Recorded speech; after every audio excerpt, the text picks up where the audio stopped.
Assalamualaikum warahmatullahi wabarakatuh. Mbokk yi ñu ñëwaat ak yeen ci waxtaan wu gàtt rek jëm ci réew mi ñu bokk ak diine ji ñu bokk ak valeur yi ñu bokk. Suñu waxtaan ak yeen tey mi ngi jëm ci xalaat boo xam ni bii jib na ci penc mi jëm ci daara joo xam ni ji mel na nguur gi moo ko bëgg a taxawal di tabax ay lycée yoo xam ni neñu dañu fa bëgg ministère yi nga xam ni ñoom la mbir mi yitteel rawatina ministère de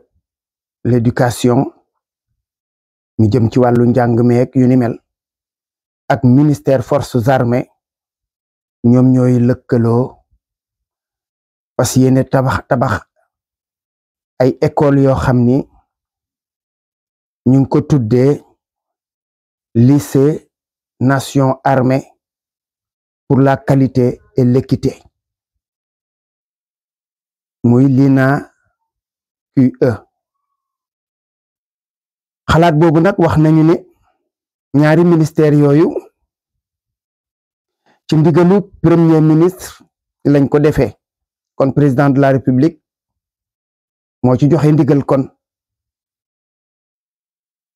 liñ ci jugle nag nee nañu mooy renforcer l'excellence académique et civique des jeunes sénégalais en alliant les forces des deux ministères mooy ñaari ministères yooyu. Forces armées am nañu rigueur am nañu discipline ñee am nañu pédagogie ñu boole ñaari xam-xam yooyu ngir gën cee tàggat ay gune yoo xam ni su ëllëgee dañuy bokk ci tànneef yi mu mel na xalaat la bu xel mën a nangu. waaye sama bos de moom dugg ci moom ndax réewum Sénégal njàng mi ak njàngale mi toll na foo xam ni fii ci wàllu yàqu ak yar bi daanaka dañuy reprendre lépp ci njàlbeen ba fii ñu toll su fekkoon ne dañ koy tàmbali à la base ci école primaire yi waajal xale yi nga xam ni jugaguñu ngir ñoom su ëllëgee fekk ñoom ñu waajal leen ci programme ya nga xam ni moom lañ fa wax ma xaw ko mën a dégg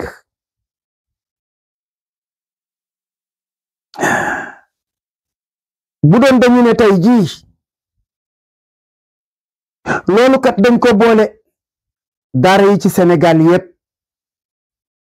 ma ne feddi géew amul xejj ak seen amul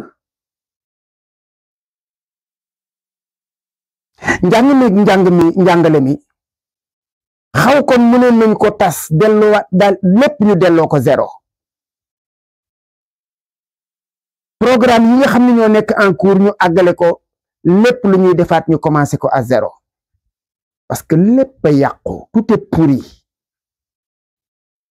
kon foofu la xalaat bi waroon a jëm yaakaar naa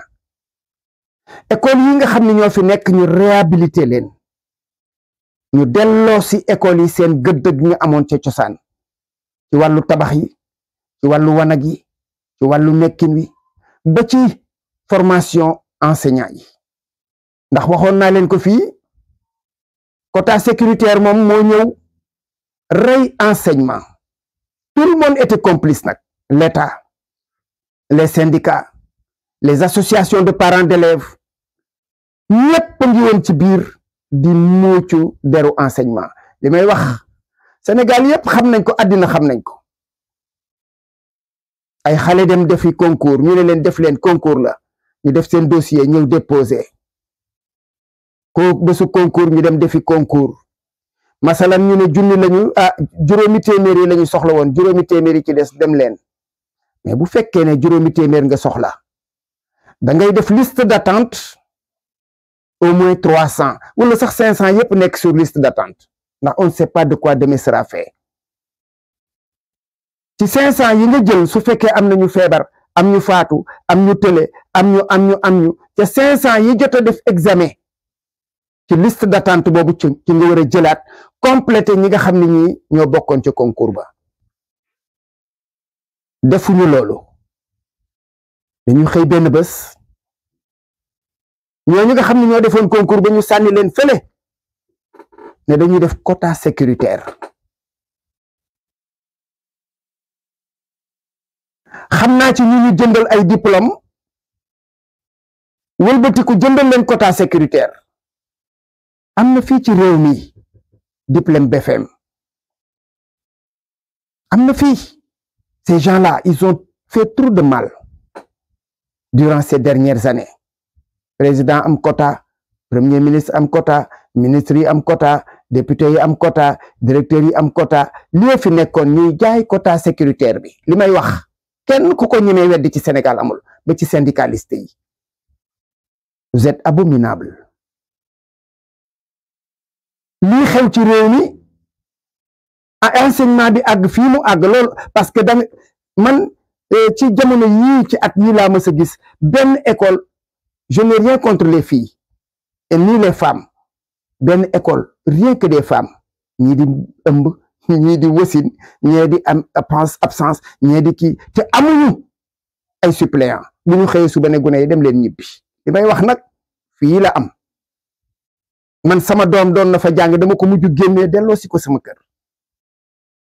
dem naa ci ba inspection IIF di ko réclamer man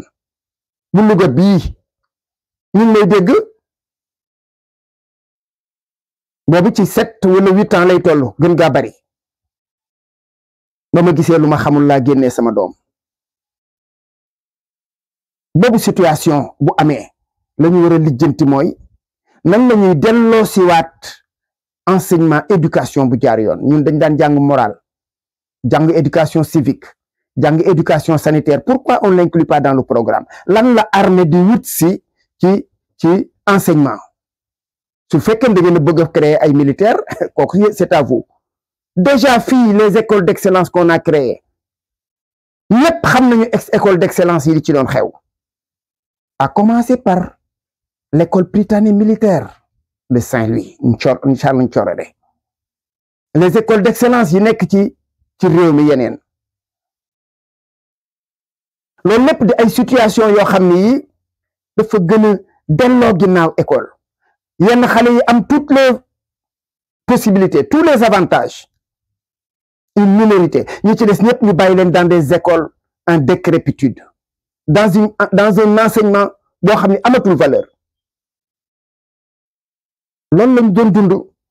ñu yaakaar ne kon bu ngeen dikkee da ngeen war a xalaat abri provisoire jóge fi leneen lu ni mel jóge fi injustice bi jóge ci école yi dootul am école d'excellence ñëpp doomi baadoole yi xam ni kenn ku ci ne am nga chance bi sa moroom am pour dem si on crée maintenant des écoles privées d'excellence ok kooku moom ku am sa doole ku yàlla may wërsëg wa nga yóbbu ko fa mais ngeen fexe ba école privée yooyu du ñu yóbbul école publique yi dara ba suñuy doom yi nga xam ne ñun ay baadoole lañu ñoom ñu am ci lu ñu jàpp am même chance que ñi nga xam ne seeni waajur dañoo am ay moyens loolu mooy réew waaye école publique école lan lycée armée nation armée pour la qualité et l'équité la qualité kon da ngeen di bëgg a wutal benn groupe rek qualité benn groupe am qualité et maintenant si vous parlez d'équité c'est pas de l'équité et vous parlez ñu li wax une initiative inédite destinée à révolutionner l'éducation au Sénégal toll ci fu ñu koy révolutionner fu ñu koy dekkalee la toll parce que dafa nekkoon en agonie man loolu laa gëm li may wax wallahi ci suma biir xol bi la jógee et j'ai été à l'école je suis enseignant actuellement en plein temps xam naa luy yar ak luy jàng ak luy jàngale façon boobu ngeen xalaat de moom man Momar Diagne man ba ci nag keneen ku ci mën a indi sa xalaat lii bu ñëpp bu kenn toog nañ ci wax su dee jàpp ngeen ne loolu lu mën a nekk la tant mieux réew noonu la war a doxee waaye lii war nañ ci wax warul nekk ni réew moo xam ni ñenn ñi dañuy am chance ña ca des duñu am chance man loolu man d'accorduma ci ko defee fii la ñuy yemale kàddu gi incha allah du ñàkk dañ ci dellusiwaat ci yeneeni faram-fàcce parce que xam naa ni sujet bi du sujet bu ndaw te du mën na am wax ji du fi yem ko defee ñu yemale kàddu gi fii ba beneen asalaamaaleykum wa rahmatullahi wa barakaatu.